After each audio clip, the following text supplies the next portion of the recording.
Hello and welcome back to Down the Slope. I'm Ewan and I'm joined by what's going to be a temporarily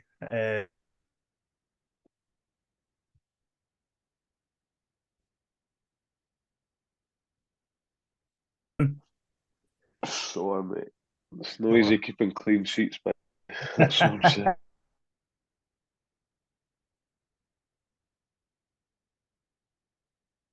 and Played 90 last week as well, but yeah, need to evaluate myself at the end of the season. Struggling. Harry, how you doing, man? Good I'm birthday not too yesterday. bad, matey. Just doing away. You kind of the rules. Hibs are good. Harry's good. Hibs are meh. Harry's meh. So I suppose I'm meh, mate. That's Good where I put this birthday? in. And it was good, mate. 25, quarter of a century. That's quite scary. Someone said to me I'm in my 26th year of life, and that kind of made me feel like I'm in my mid 20s. And I didn't really like that very much, to be honest, Hmm. because I'm still quite a kid at heart. And the elder statesman of tonight's pod, Ryan, how you doing, mate? Yeah, I'm taking that mantle from Liam temporarily. I don't know how I feel about that. I was all right until you said that. I think that's something that snuck under the radar, since Ryan's joined us sort of all the time, Greg. You've went back to being the median in sort of age, and Harry's I'm not okay with that. been for a while. Right, so what we're doing tonight, Hibs drew at the weekend, but we're going to look ahead to the second Edinburgh derby of the month, and then we are also going to be going through listener questions. But first of all, there's been four outgoings to go over since last Monday. Some of them more significant than others. The first one that we'll go over today deserves the most time was announced today. Elias Melkerson is away to Sparta Rotterdam on loan with a seven-figure option to buy. Greg, is Melkerson coming back in the summer? Yes. See you next year, mate. We'll see him next season. They won't pay figures for him. Let's be Is it honest. right? Is it Ryan that really probably benefits Hibs all round, regardless? You know, if he goes to and oh, You all right, Harry?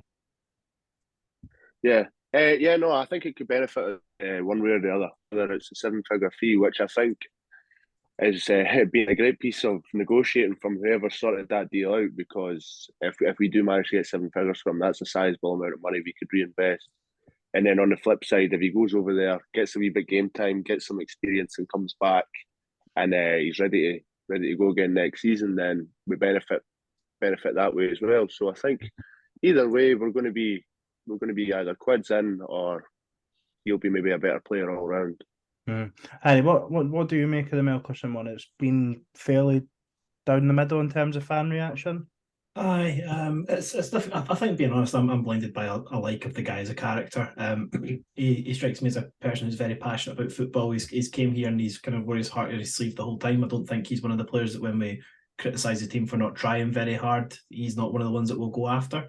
And obviously, he gave us that day away at Motherwell last year that we all kind of hark on about, as it was probably one of our final moments of enjoyment as a Hibs fan. It felt like last year, but for me, I don't think we're getting over 1 million for him, but I feel that we might have seen him play for Hibs for the last time. Okay. I don't think he'll go to Rotterdam, and if he does, I don't think he'll go for 1 million. Like, it's an option to hit that much. If they came and offered Hibs 500k at the current moment, I don't think we'd say no. It's an interesting one. I tweeted, I think, this morning or whenever it was announced that his agent must be having an absolute blinder because Melkerson,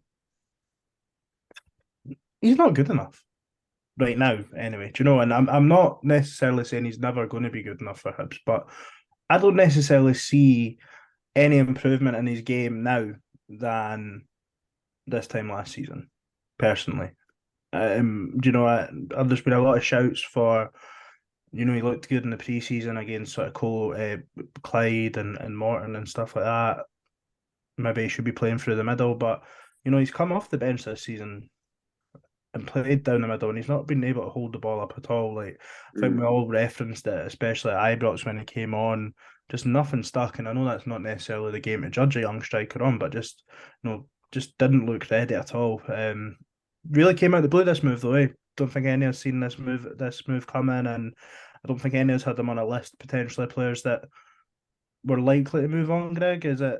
is he one that you're a bit conflicted on? Or? I mean, with the full squad, I bet a manager gets more out of them. In my opinion, I think I think he's all right. You know, like he was young when he came over. There's a lot of pressure on him because of the money we paid for him. If I'm honest, I don't think he's a through the middle striker. I think he's more of a wide striker. But look, he'll hopefully come back a better player. If I'm honest, I maybe would have rather he went at the championship in Scotland to get minutes and game time. But look, it's a different sort of adventure for him. It's a different league. So, you know, if we were to take the bias of being Hibs fans out of this, would that be almost a step up going to the team that's sitting sixth in Holland from where Hibs are right now? I don't really think that the Dutch league's that great. I think it's a bit like our league where couple of big teams over there. You've probably got a few more teams that can win the league, but I don't think it's a huge difference. I don't really know what the style of play, what the league physicality is like. It's that's probably why I'd rather stay in Scotland. Yeah. Maybe went to the championship for that physicality. But listen, good luck to him. I've got no ill feelings towards him. Yeah. So yeah, good luck to him, and hopefully comes back a better player. Well, that's it. If he goes over there, shoots the light out, you're either going to get a good fee for him and you're going to make profit, or he's going to come back a better player. So it does feel like a pretty good situation that Hibs have found themselves in with this one. One that's definitely got more people criticising the club, probably. However, again, still some split opinion on it. Was announced on Friday. Noah Kenna going on loan to Ross County.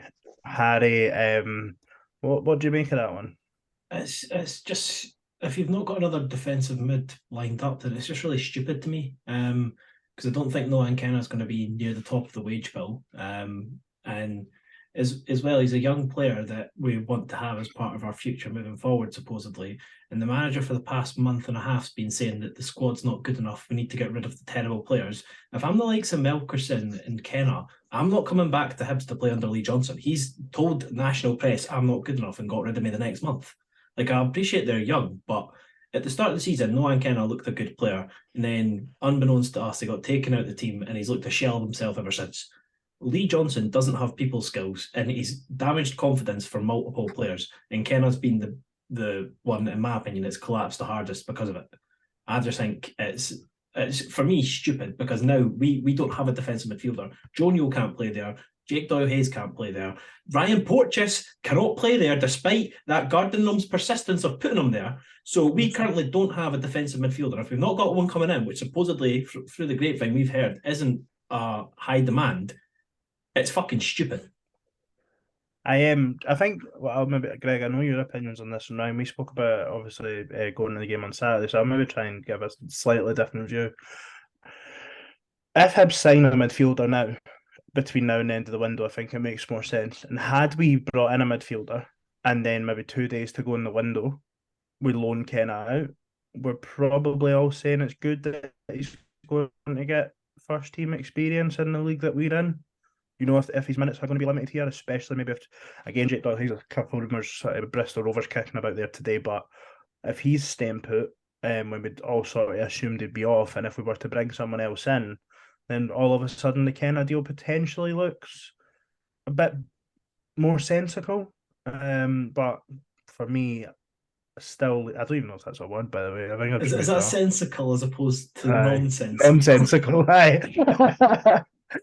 Oh no, referee got Or did you mean to say sensible? Aye, I did. So.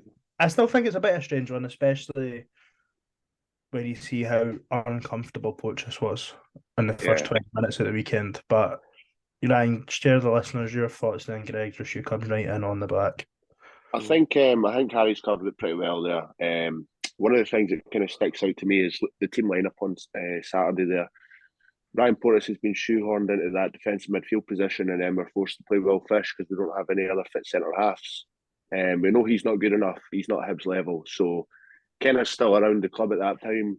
If we hadn't loaned him out, Ryan Porteous plays in his natural position, and Kenna slots into defensive mid. Natural position for both. Going off the point that you said, if we'd brought somebody else in closer to the end of the window and then loaned him out for games. I don't hate it. I really don't hate it. So, yeah, at this point in time, I'm not particularly over the moon with it. I think he's still a useful player for us. He's played about 75% of the games, so he was obviously deemed good enough at one point. Yeah. What's changed? I think it's probably the manager's thought process and how he's alienating certain people. Yeah, it felt like for a large chunk of the season when Kenna played Hibs 1, regardless of maybe what you thought of his own individual performance, I had a lot of critics in terms of on the ball and that, but where do you land on this one? I think I'm probably not the biggest advocate of looking at stats, but if you look at his stats, you can see the difference he makes defensively to the team. I think we concede less goals with him in the team, which is a real issue at the moment. But Lee Johnson, his infinite wisdom, has decided to send him out alone.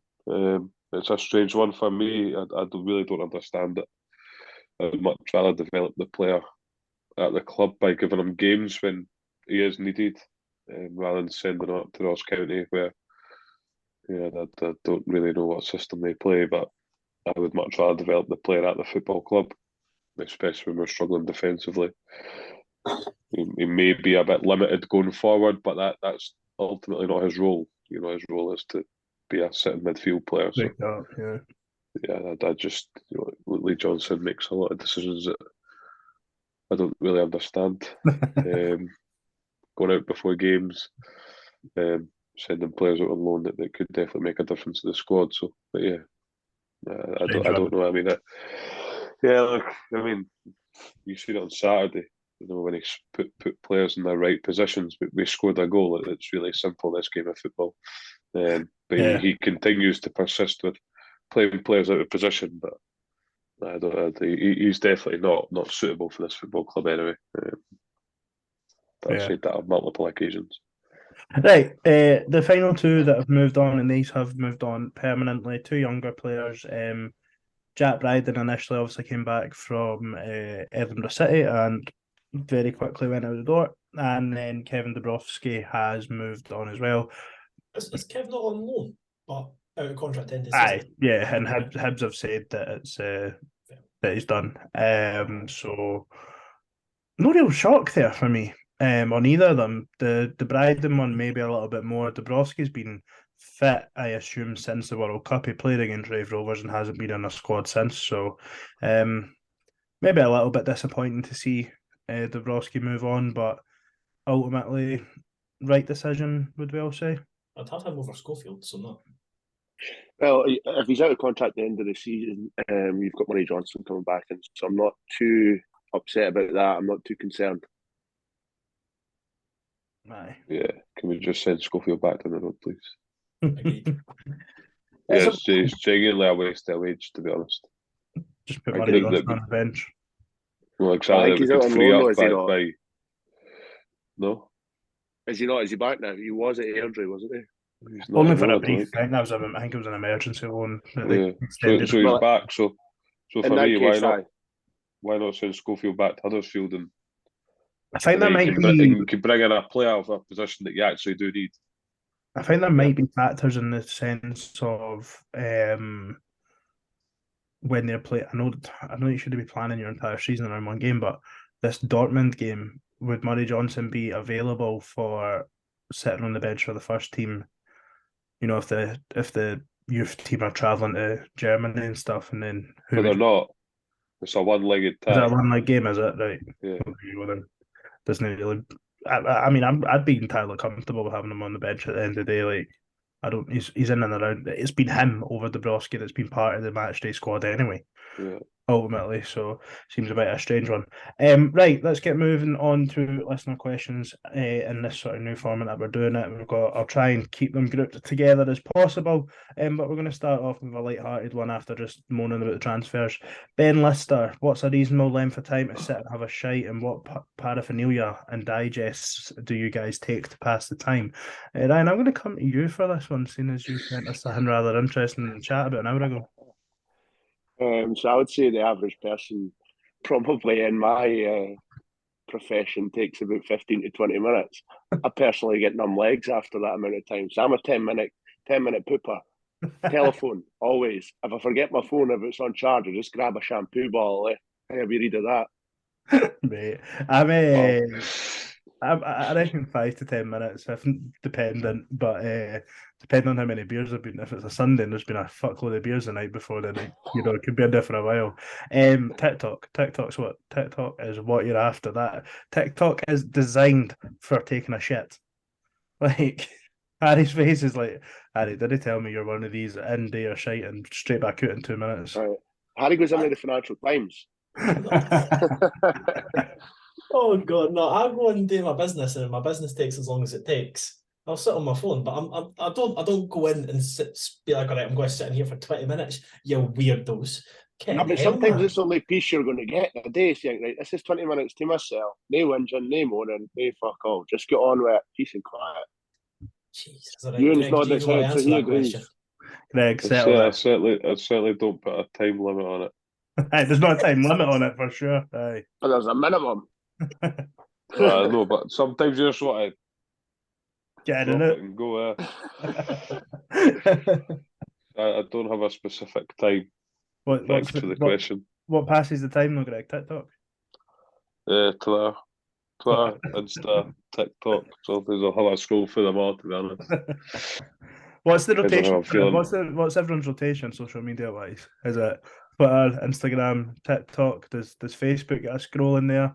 Nah, it's Twitter, mate. Sometimes scroll through Facebook If you're really desperate. Aye. I don't really use Facebook, to be honest. So usually it's just like TikTok, Insta. I'll have a look at folk stories on Snapchat, and then I'll go. I'll just sort of rotate. I've still got Snapchat on my phone, and I think, Greg, you're every couple of days picture at the gym, and maybe a Sunday morning what. I think that's about the only Snapchats I get. Like, didn't use it at all now.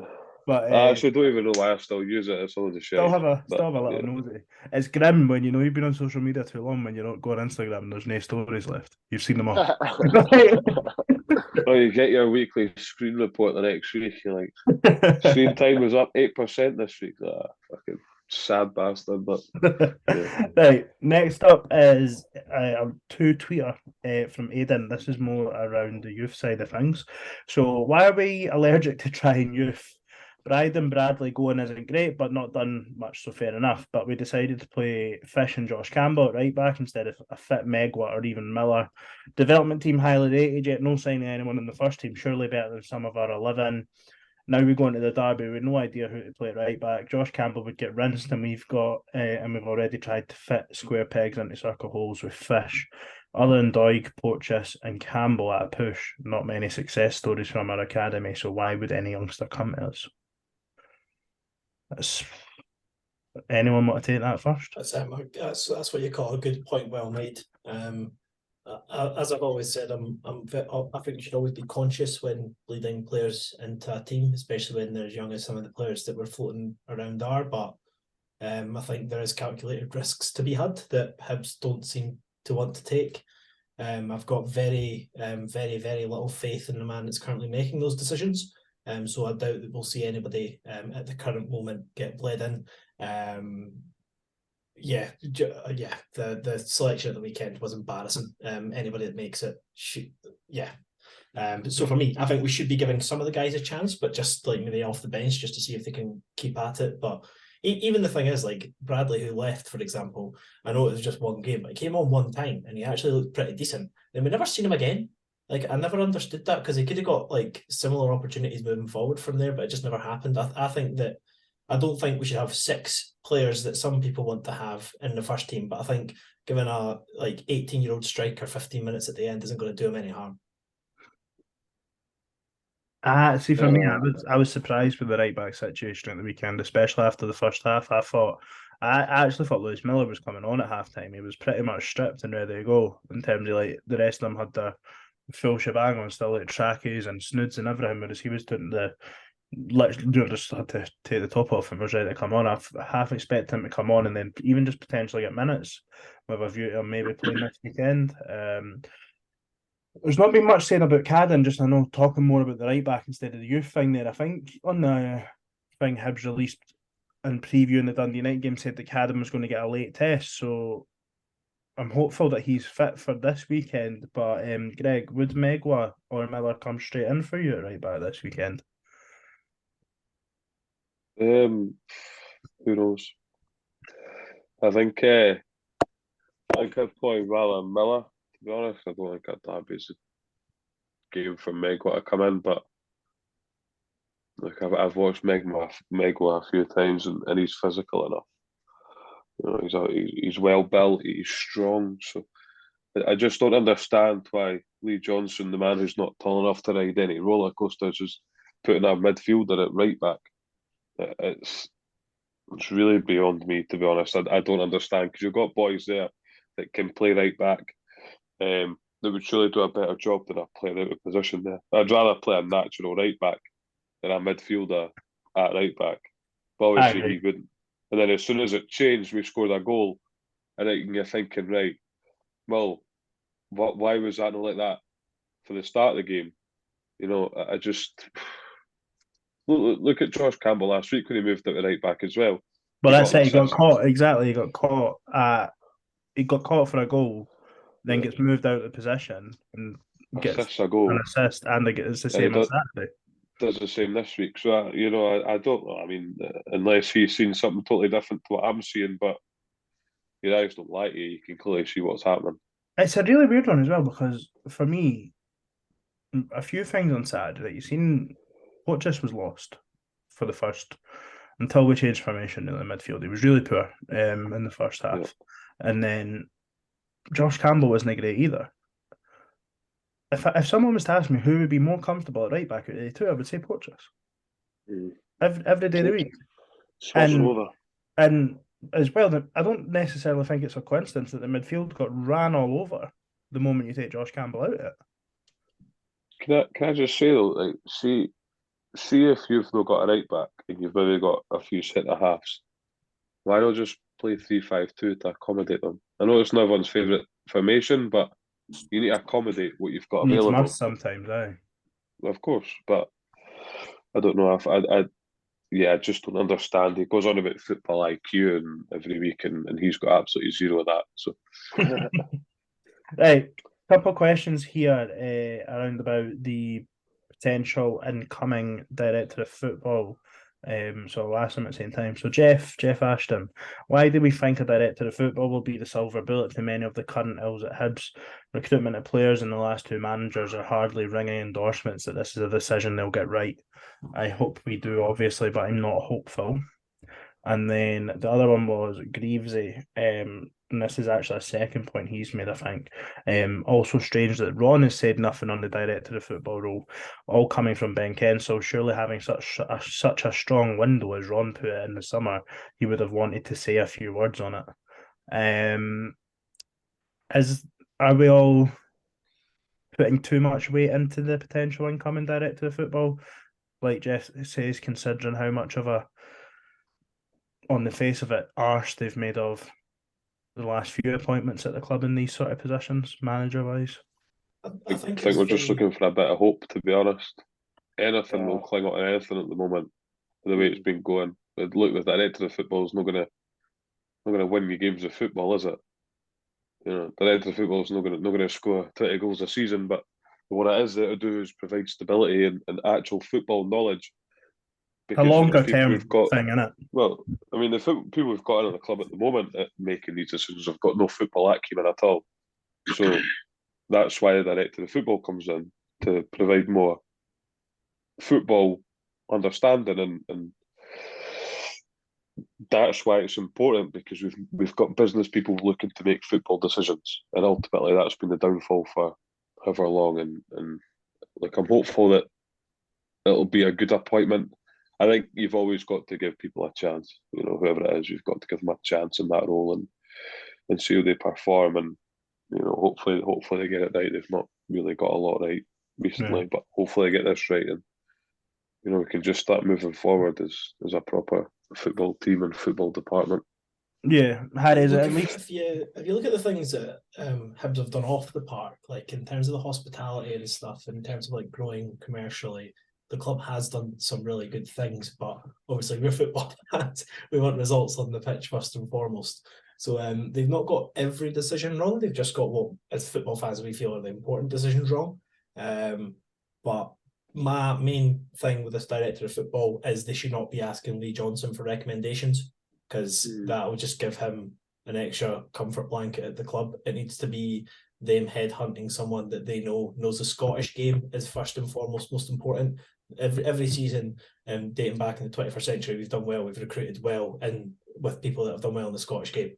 Like when we take gambles on players, like see the likes of Melkerson, if he comes in when he's one project and we've signed like 5 solid players that know the Scottish game, that would have been a fine signing. Signing Melkerson as a marquee signing when you've got some clown from the MLS as your second marquee signing, it's bad roads ahead. So they need to get someone in that knows the Scottish game, will bring in Scottish focused players, and we can actually start being a stable football club again. Because like if you look at the difference at Hearts, they were just signing players for fun. They got a director of football and he gutted the club, and he got in like a squad of 20 solid players. And now look at the state of them compared to us.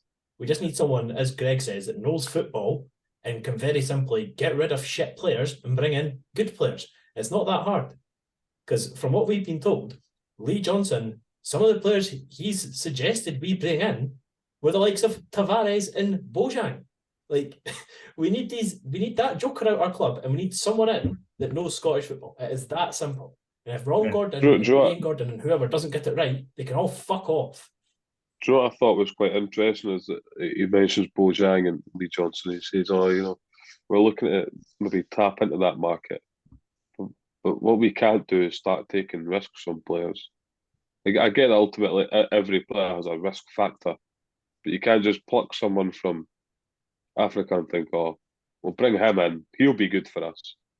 If it's a project, it's a project. It's not a, you probably don't bring them in as a first team player. You see how they develop in the youth team or whatever. But what he was wanting to do was just try and open up that market when really it's probably a very complex market to get in. Yeah. Some of his decisions leave you flabbergasted at times. But it's one of the things you don't know, just like you don't know what influence Johnson's having over it. Like obviously he has spoke about how he attracted him and all that, but given some of his post game stuff, he could be saying anything, couldn't it? Just like saying the right words to see what people hear.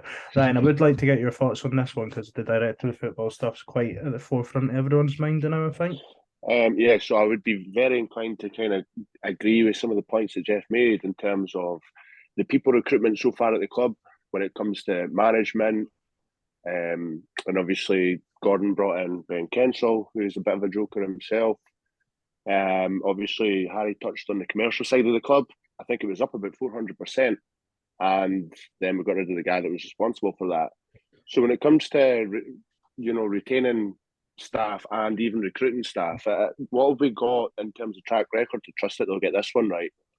And then the flip side of that is it probably is a bit of hope that we're all kind of clinging on to think that it will sort out the problems. And that is exactly what we're hoping for. We're hoping this person comes in, gives stability, provides that bit of football nous that is completely lacking at the minute. Obviously, Ben Kensel's kind of running everything, and I think he's taken a lot of advice from Lee Johnson by the sounds of it, who knows fuck all as well. Especially in the game up here. I think he just swanned up here thinking it would be easy. He kind of has that attitude. But that's why it's important as somebody that knows what the game's like up here, knows the basis of what a player needs to be, the profile of a player. I suppose that's why I thought John Park would have been good because of his history in the game, but it doesn't look like that's going to happen with some of the names that have been bandied about. Yeah.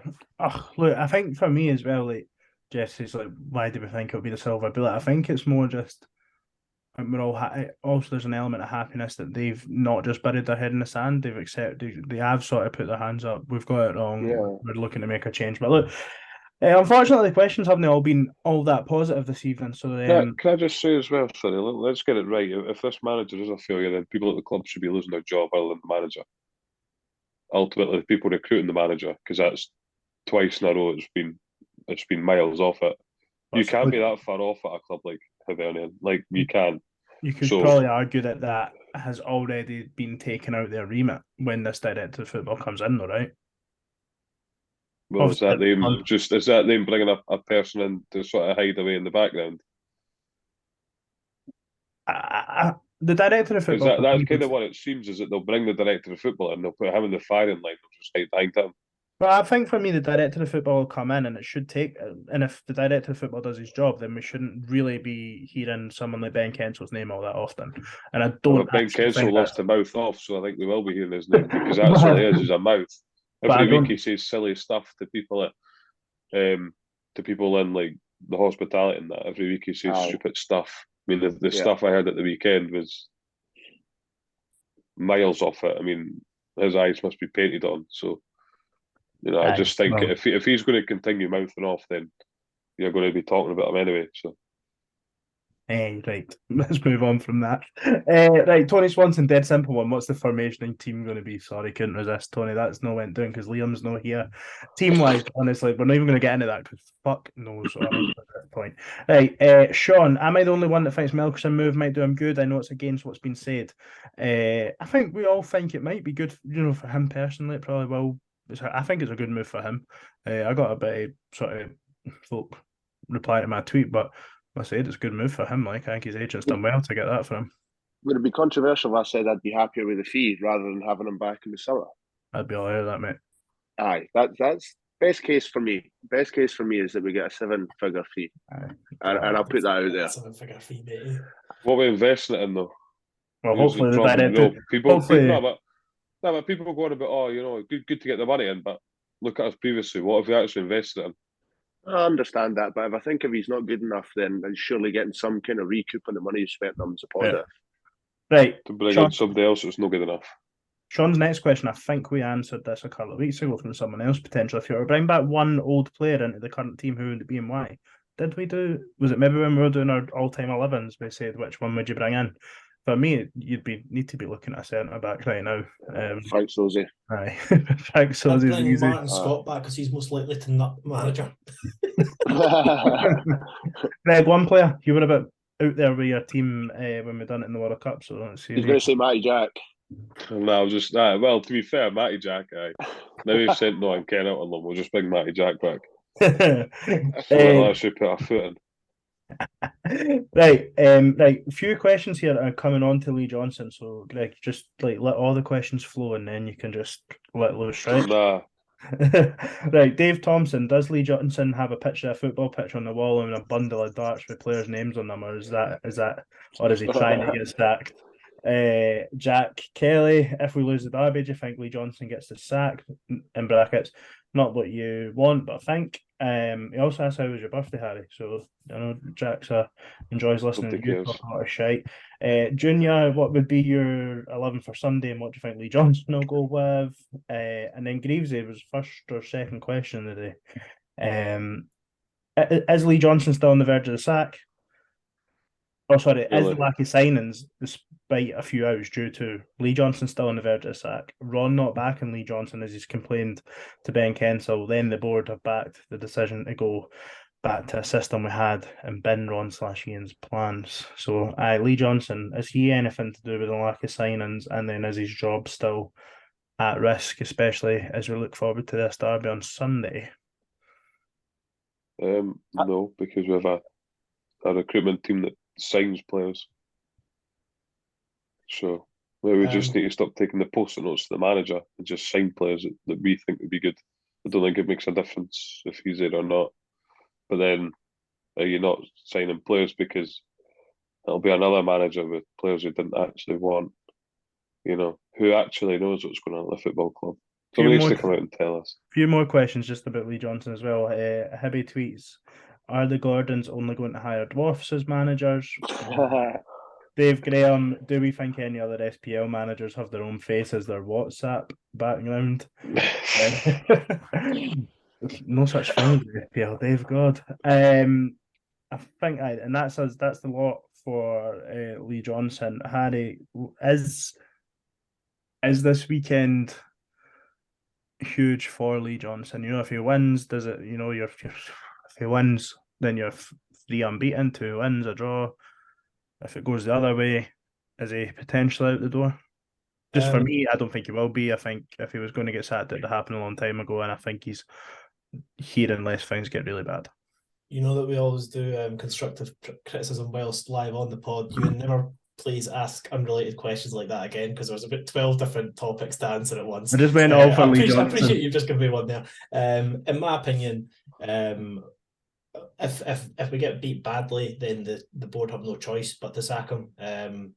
The morale will be at an all-time low by the looks of ticket sales. It's not even going to sell out if that's not a sign to the board that he needs to go. I don't know what is. I'm not a big fan of the phrase papering over the cracks. I think it's lazy, but I'm going to be lazy. Nisbet papered over the cracks. That is one of the worst performances Hibs have put in many, many years. And it was the team selection that was responsible for that. Because the thing is, like, recruitment, to be fair, it's not been great, but I'm not going to have anybody tell me that this current squad should be any less than fifth in the league, because it absolutely should not. This team should not be potentially getting pulled into a relegation battle. It's not. They're that not bad. in a relegation battle. No, we're not. They're not. But we lose 2 games. It's that tight at the They moment. were 10 points ahead of Ross County. No, I'm not saying instant Right. relegation, but I'm talking about the playoff spot. If we lost that game and Kilmarnock, I know it's a game in hand, but they win that game in hand, what are we, like 4 points above the relegation? I just think playoffs? if you're talking about we could be in a relegation battle, then you've got to the same extent say, well, we've not lost in 2 games, so we could finish 4th. But absolutely not, because you look at the performances.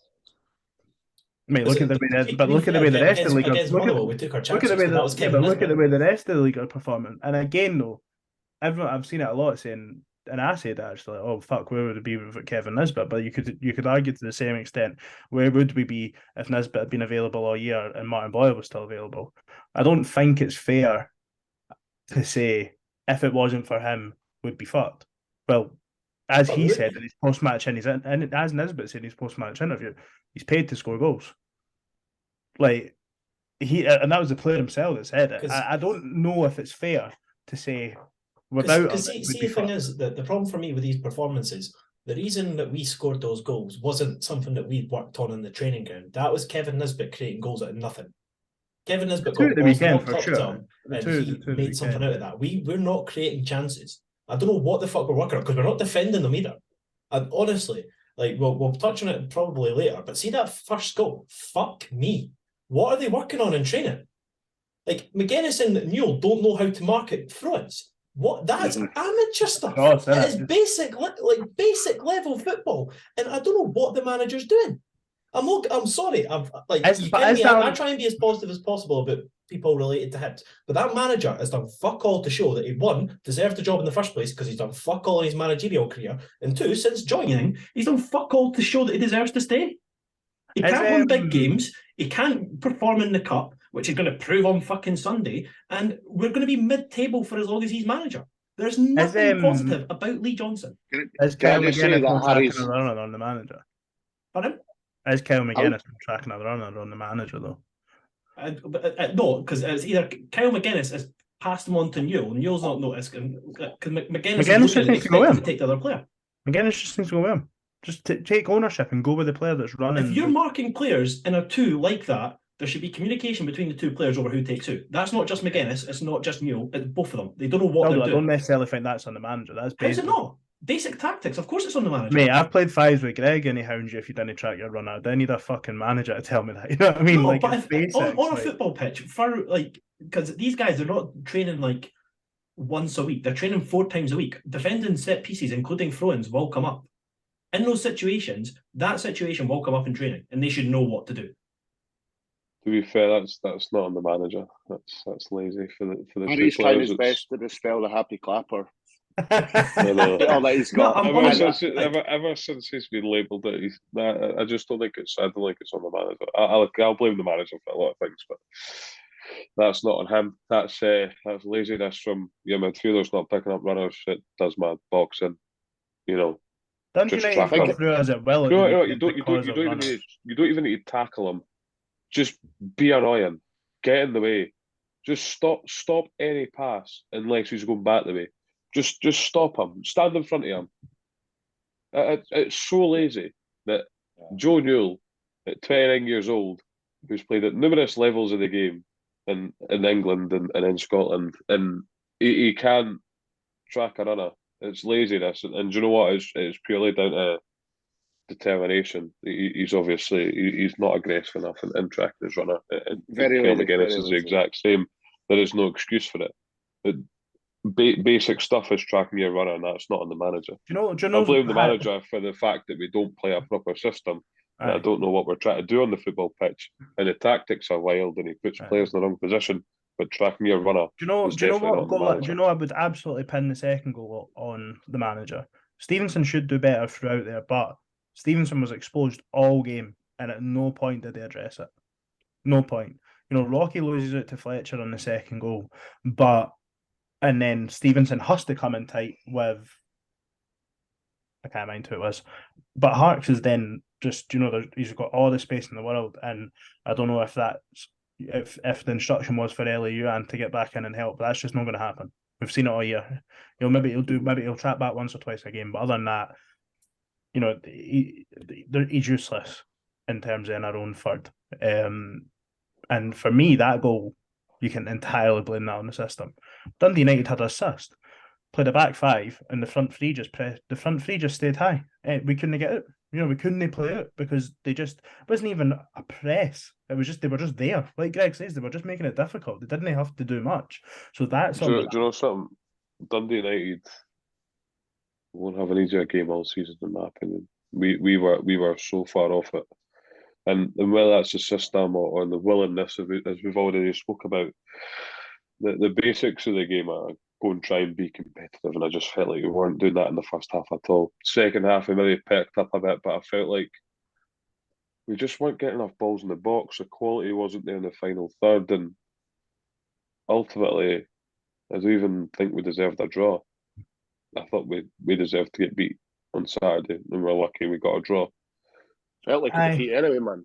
I think I said to Ryan going to the car, I was like, do you know, if you were a complete neutral, you'd maybe argue that Hibs maybe did deserve a point, but we had all the ball in the second half, but we never really done anything with it. We never really done anything with it at all. Look, we're getting a bit lost here off the questions and stuff, but so let's just move on to a new subject, and I'm going to sort of wrap this all up into one.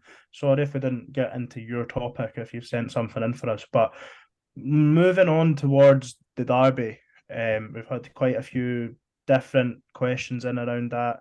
I'll just quickly run through some of them. All right. So, are the Gordons? No, that's the wrong one. Will Ron Gordon ever hear sunshine on leaf after a derby win? How do we stop Snodgrass controlling the midfield? How do we get the ball in Nisbet? A little bit on ticket sales as well. So, loads of different stuff about the derby that's come in, and a load of other stuff. Ryan, do you want to just take it off in terms of the derby and any talking point that you want to address and take us off? The ticket sales is a bit, I wouldn't say a worry, it's a concern. Ron Gordon stated a few times in the past that especially season ticket sales are a big thing for the club and for his ownership tenure. Season ticket sales have been okay the last 2 years, but given the lack of ticket sales for this derby, does that show the intent for people going forward in terms of ticket sales and season tickets? Is that down to the manager? If it is, I think he would be inclined to pull the trigger because it's a massive thing in terms of income for him. The Snodgrass one there is quite interesting because we had three in the midfield at Tynecastle, and Snodgrass had so much space around about him. That's purely down to personal discipline, personal pride, and then a percentage of that is the system that they're playing in. So that could be on the manager. If that's not addressed, that I would blame purely on the manager. I think looking back, Greg, to the team that played at Tynecastle, I'm expecting something entirely different this weekend. Obviously, Joe Neal's suspended, Porteous is available. McGeady and McGuinness obviously came on at half-time in that game and have started the 2 games since. We'll see quite a few changes compared to Tynecastle. I'd like to hope so, but then again, he doesn't really take a lot of ownership for his own tactics and whatever. So who knows what we'll see. Certainly can't see what we've seen on Saturday. That team with one change and Neil going out, we need to see a few changes. We had a proper right back for a kick-off. I think it is a case of Cadden or Miller, even though Miller's not played for months. If Cadden's not played, does Miller need to play? Absolutely, 100%, because you can't play Josh Campbell there. I don't think he's a bad football player, but he's not a right back. Missed him in the midfield as well, didn't we? Of course you I did, think we did because miss him. what I like about Campbell is he's tenacious and he'll put the foot in and he'll actually look to try and get on the ball, even if he's not having a great game. He won't ever hide, which I respect a lot. There are some players that hide. Joe Newell probably doesn't hide either, but then Joe Newell does very little with the football at times. Saturday Can't runners either. Saturday was prime. Joe Newell picked up a silly booking, then decided to play balls over the top into the goalkeeper's hands a lot. What an assist, though. What an assist. No. Do you know what I mean? It's just, Aye. yeah. Aye, what about you?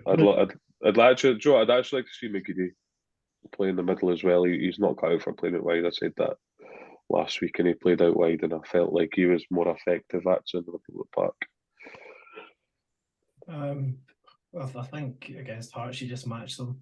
It's what we probably should have done at Tynecastle. I think you go 3-4-3, and then play quite a fluid system. I think, as opposed to fluid in the last month or so of games, we've looked just unorganised.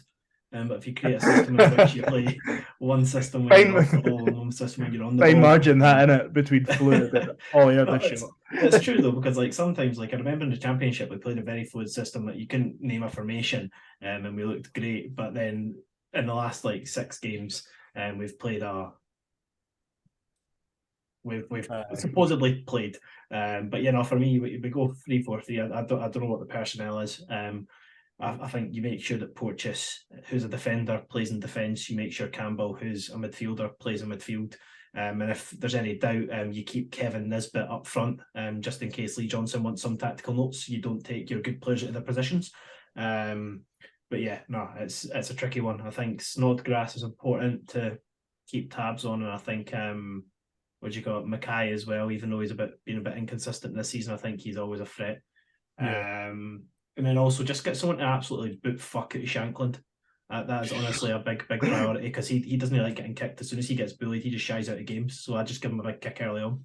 I think for me, there's a lot to be said about sort of desire and stuff, and I've seen enough from LU and on Saturday to suggest he absolutely should not play this weekend.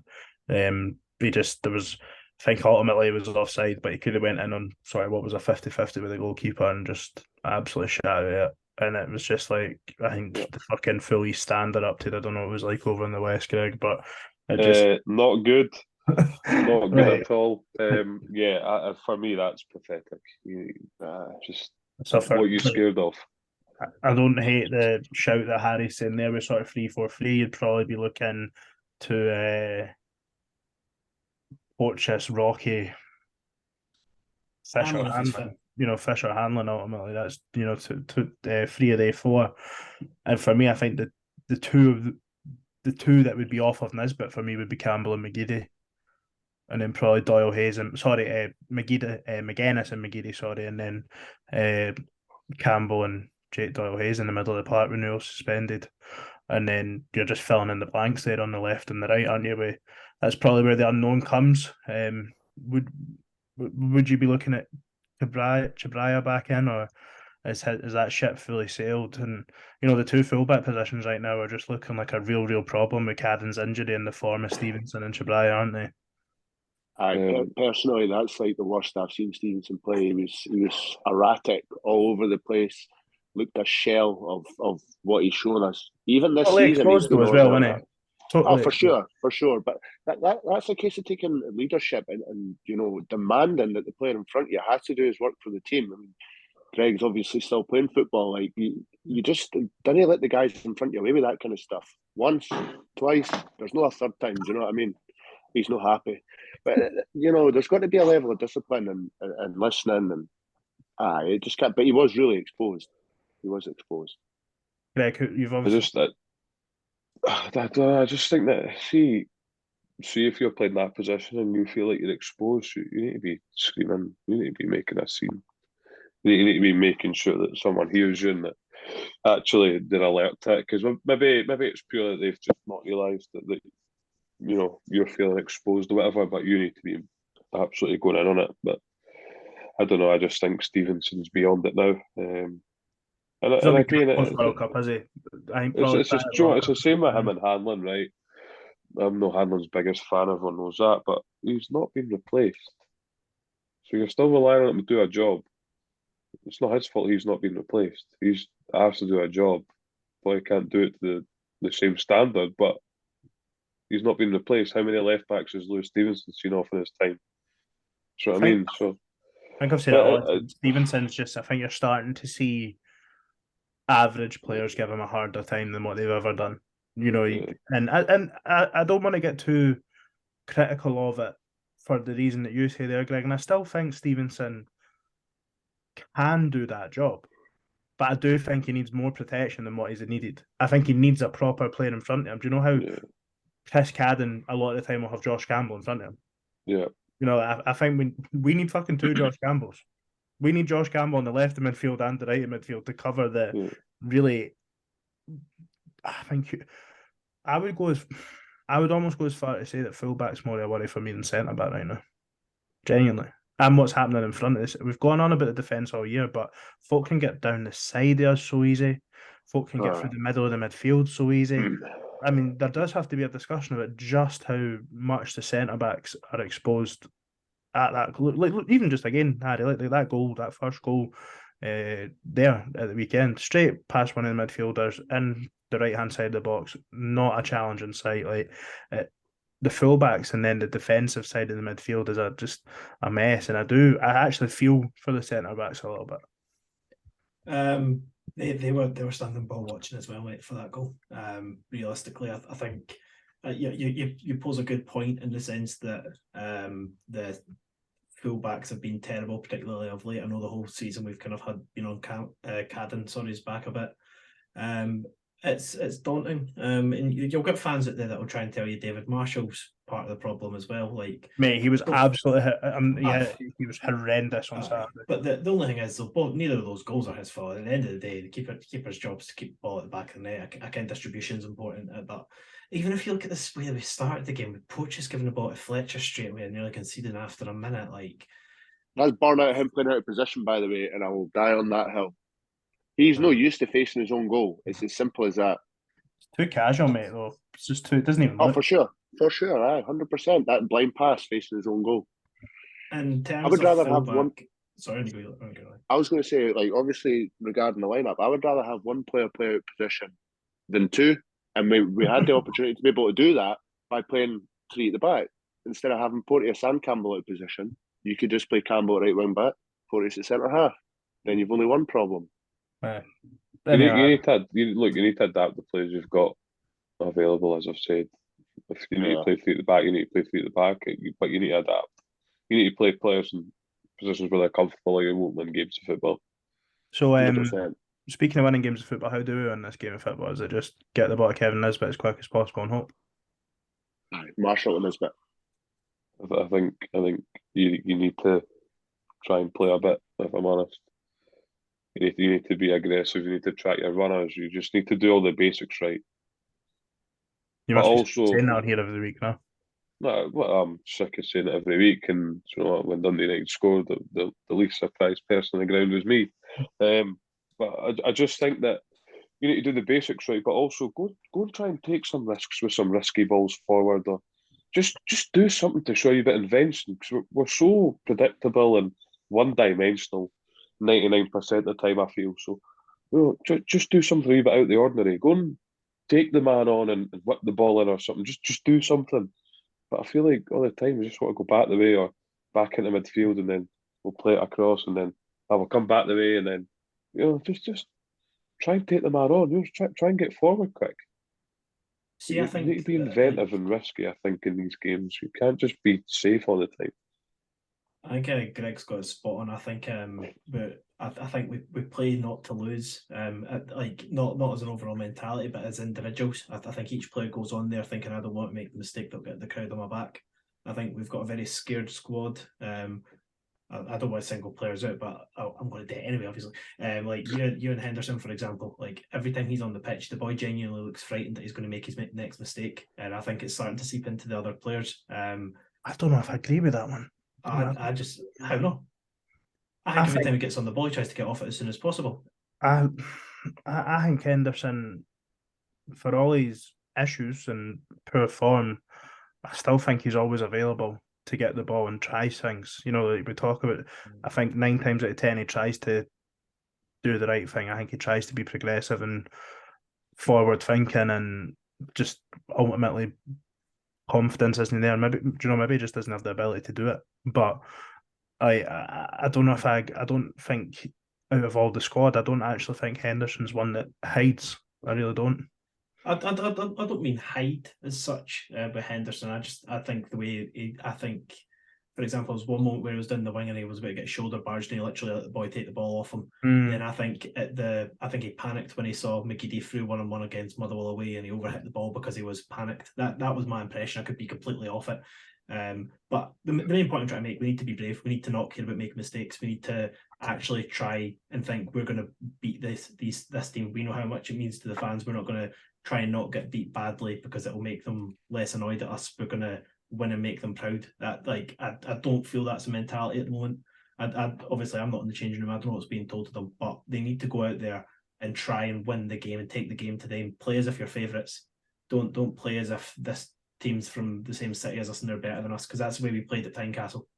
I think for me, and there's a lot of shouts for this around where I sit in the East Stand. A lot of people complaining that we go backwards too quickly, and I don't mind, passing the ball backwards. But for me, what we've not done a lot this season, it feels like we're doing things with no purpose, with no urgency, with no intensity. And even for me, like, see, there was a wee 5-minute spell there against Dundee United before half time.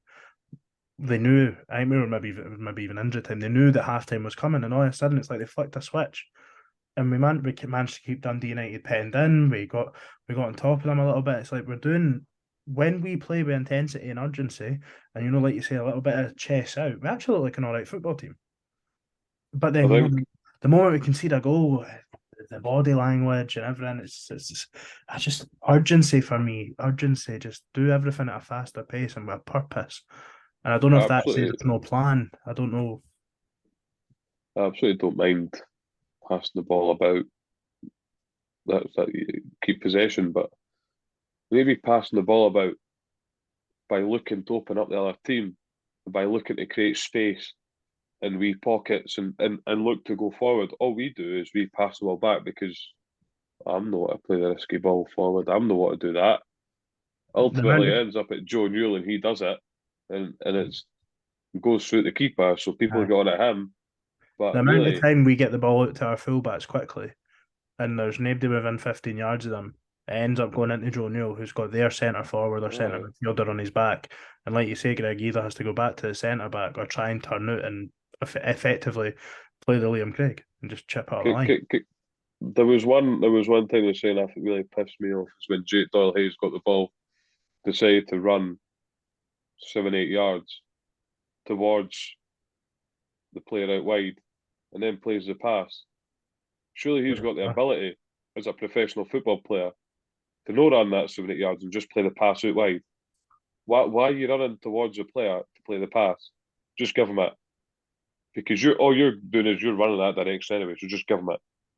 Let the ball then you can drop back and maybe look for it. But I don't know what we do. We just nobody wants to play the risky pass because maybe they're scared or they're not confident enough. But for me, I'd much rather a player try to do something a little bit different than just knock it back the way that's easy. We just give it to the centre half and it can be their problem. I was just going to say, I think there's also an element of a complete lack of movement. Runners off the ball. It's frightening. I noticed on Saturday, Dundee United, their movement was night and day in comparison to ours. We seem to get the ball out to centre halves and they were just looking at guys that were static, especially the front three, and it just resulted in us shelling balls. I don't know why players don't have that kind of creativity within their mind just to make a wee 5-yard dart somewhere to try and receive the ball. Just try something different, a bit more inventive. Can I say something? Like, see when McCurdy came on, he was dropping deep. He had an effort against the bar, but he's trying something. He's trying to hit shots for range or whatever. He's trying to pop up out wide. He's trying to come deep. Bare minimum stuff, but no one else is doing it. Right. We've just had a really good question coming that we're going to finish up on. So before that, let's pick this energy up a little bit. Harry, just how many goals are Hibs winning by on Sunday? I don't want to be negative, guys, but I think we're hitting at least 5. At least 5. No, what is your score prediction, Harry? I'll always predict a win, and I'll say 2-0. Yep. Ryan? Like Harry, never predict a loss. So 1-0 Hibs clean sheet, that'll do donkey. That will do indeed. Greg? I think Ryan's still off the glue. Harry said 2-0, man. But you made a big thing about the clean sheet. I think it'll be 2-1 Hibs after extra time. Does it go extra time, does it? Is it I not thought it replays? was No? I'm sure it's played to a finish, is it no now? Nah, I don't think they do replays. I think it's replays from I think replays get chalked after the Maybe quarterfinals onward. In that case, we want a replay. Let's all go to Tiny. Let's get a money spinner. Money spinner. No, that. Well, see, I was also told today it was played to a finish as well, so that's tough information. Who? Hearts fan? Yeah. Aye, so silly cunt. So I don't know. 1-1. I was going to say you wanted to know.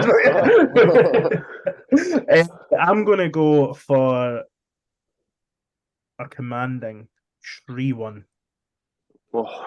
3-1 of the Hibs. Fuck knows. I don't know where you get this stuff from. I honestly don't know where you get it. You know what the thing is, like, we're traveling from the game regular, eh? So, like, you'll be all happy on the way down and see on the way back. Have you actually forgotten what we've seen on Saturday? Have you just had a bang in the heat? Right, we're going to finish on this question, and I want you to be on your finest form here. She came in at the last minute. Stephen Scott, why have all Jambos got small man syndrome? He relates it to reference to the crowd size, if confused, but they're obsessed with being big. They're obsessed with how small we are. Why do they all have small man syndrome? Or women syndrome, of course. Or they syndrome, of course. Or they, or he, him, or they, or whatever, right? We're probably taking a hole there again. Let's move on for that analogy. Why the Hearts fans have small Hearts fan syndrome is what you're well, they won the war, didn't they? I actually don't know, but they make such a big deal of it being the big club, and honestly, I don't get it. Like, has anyone ever actually disputed the fact? Do any Hibs fans actually give a flying fuck? They go on about the derby record, like we can affect it. Like we've been playing every single game. Like, do you know what? Like, I honestly could not give a fuck. And they say it as if genuinely, like, Hibs fans off the back here, eh? Like, oh, look at your derby record. That's embarrassing. What are we supposed to do? I've seen a fraction of these games. Like, what do you want me to do about it?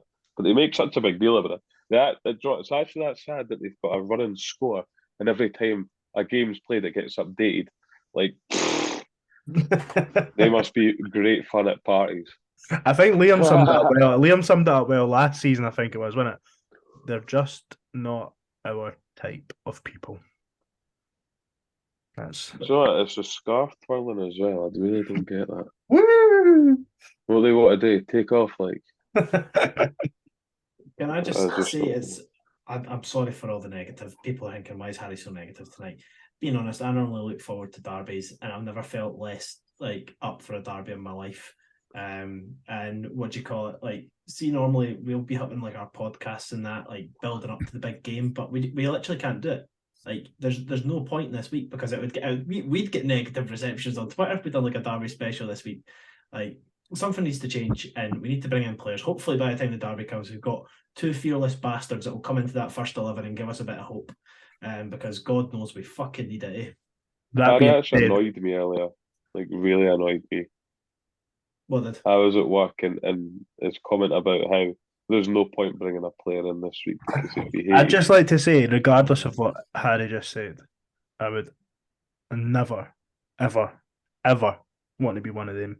No, I think Harry. I didn't say I wanted to be one of them. No, I know. I'm just making that like. However shite we ever are. Ever since Harry's gone back down the road, he's just been so negative. I don't know why, but he needs to snap out of it. And the fact he's saying that don't sign anyone this week because we'll hate them, that Harry, I'm expecting a full apology later on for that. That really James, pissed me off, and I don't even know why. But I was like, nah, I'm not having that. And then I seen we still- Ryan's photo in the chat, and I was, fuck it, I'm done. I'm done with Are we you still lot. recording here? Aye. Aye. No, look, Yeah. right. Edinburgh Derby weekend is a rather low-key build-up from us after a rather low-key performance on Saturday. But look, these are the It's the games. hope that kills you. These It are the really games is. these are the games that can transform your season. Go on a wee Scottish Cup run, beat them, pop them out. Couple signings in the next 15 days, hopefully. Apologies if we didn't get through your questions. We rambled on for about an hour and 15 minutes here, I think. Apologies, but Hibs will be back on Sunday. We will be back next Monday regardless. And ultimately, it's up to Hibs for the tone of the show. Cheers. Bye. Bye. Right.